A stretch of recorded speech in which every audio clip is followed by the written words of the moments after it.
एकीकडे संतोष देशमुख यांच्या निर्घृण हत्येला 33 दिवस झाले आहेत आणि या 33 दिवसात या प्रकरणात 7 आरोपींना मकोका लावण्यात आलाय। मात्र ज्या पद्धतीने हा तपास सुरू आहे त्यावर विरोधकांच्या सोबतच सत्ताधारी पक्षातले काही जण नाराज आहेत। अशातच उबाठाचे खासदार संजय राऊत यांनी सुद्धा सरकार कारवाईचं ढोंग करतंय असा आरोप केलाय। लहान मासे कापले, मोठा मासा जाळ्याबाहेर। वाल्मिक कराड काही दिवसात बाहेर येईल, कोण कोणाला वाचवतंय? महायुती सरकारवर नेहमीच ताशेरे ओढणारे संजय राऊत बीडमधल्या सरपंच संतोष देशमुख हत्या प्रकरणावरून चांगलेच आक्रमक झाले आहेत। या प्रकरणातील 7 आरोपींना मकोका लावण्यात आलाय। मात्र खंडणीच्या आरोपाखाली अटकेत असलेल्या वाल्मिक कराडवर मकोका लावण्यात आलेला नाही आणि याच मुद्द्यावरून संजय राऊत यांनी सरकारवर जोरदार हल्ला केला। वाल्मिकी कराड पण त्यांच्याच पक्षाचा आहे, त्याच्यामुळे त्यांनी खपवून घेतलेलं आहे आणि जे लहान मासे आहेत ते कापलेले आहेत। मोठा मासा जाळ्याबाहेर ठेवलाय, तो आता येईल 15-1 दिवसात बाहेर येईल। साधा खंडणीचा गुन्हा आहे त्याच्यावर टाकलेला, बाकी काय? कोण कोणाला वाचवत आहे?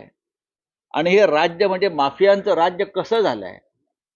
शिकागोमध्ये अशा प्रकारचं राज्य एकेकाळी चालत होतं की राज्यकर्ताच माफियांचा समर्थक होता, राज्यकर्ताच माफियांना मदत करत होता। मोठा मासा असा उल्लेख केल्यानं संजय राऊत यांचा रोख कुणाकडे आहे याची सगळ्यांनाच कल्पना आहे।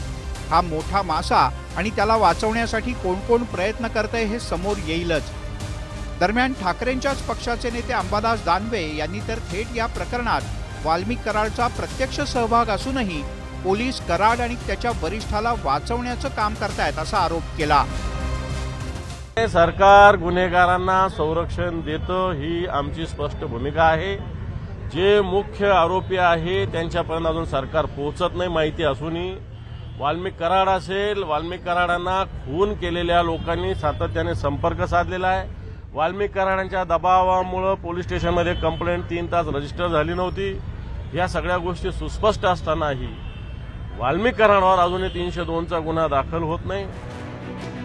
बीडचं सगळं प्रकरण आणि तपासाच्या मुद्द्यावरून संजय राऊत यांनी थेट मुख्यमंत्र्यांना लक्ष केल्यानं साहजिकच सत्ताधाऱ्यांनी सुद्धा राऊत यांच्यावर जोरदार पलटवार केलाय। माझ्या माहितीप्रमाणे संजय राऊतची मानसिकता आता चांगली नाहीये।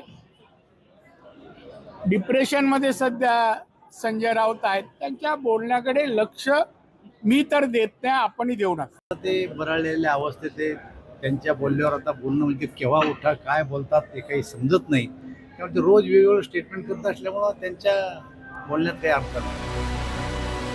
वाल्मिक कराडच्याच इशाऱ्यावरून सरपंच संतोष देशमुख यांची हत्या झाल्याचा आरोप वेळोवेळी करण्यात आलाय। मात्र कराडवर फक्त खंडणीचा गुन्हा दाखल करण्यात आला। अशातच हत्येनंतर 20 दिवस तो कुणालाही सापडत नव्हता आणि 31 डिसेंबरला अचानक समोर कसा आला? पुण्यात सीआयडीच्या ऑफिसमध्ये कराड आत्मसमर्पण करतो काय आणि जामीन मिळू शकला असता, मात्र कोर्टात न जाता आपण आत्मसमर्पण करत असल्याचा व्हिडिओ समोर येतो काय? अटकेनंतरही अशा अनेक गोष्टी घडल्यामुळे ज्यातून या सगळ्या प्रकरणावर आणि तपासावर अद्यापही विरोधकच नाही तर सत्ताधारी गोटातले नेते सुद्धा प्रश्नचिन्ह उपस्थित करतायत। Bureau report, news 18 Lokmat.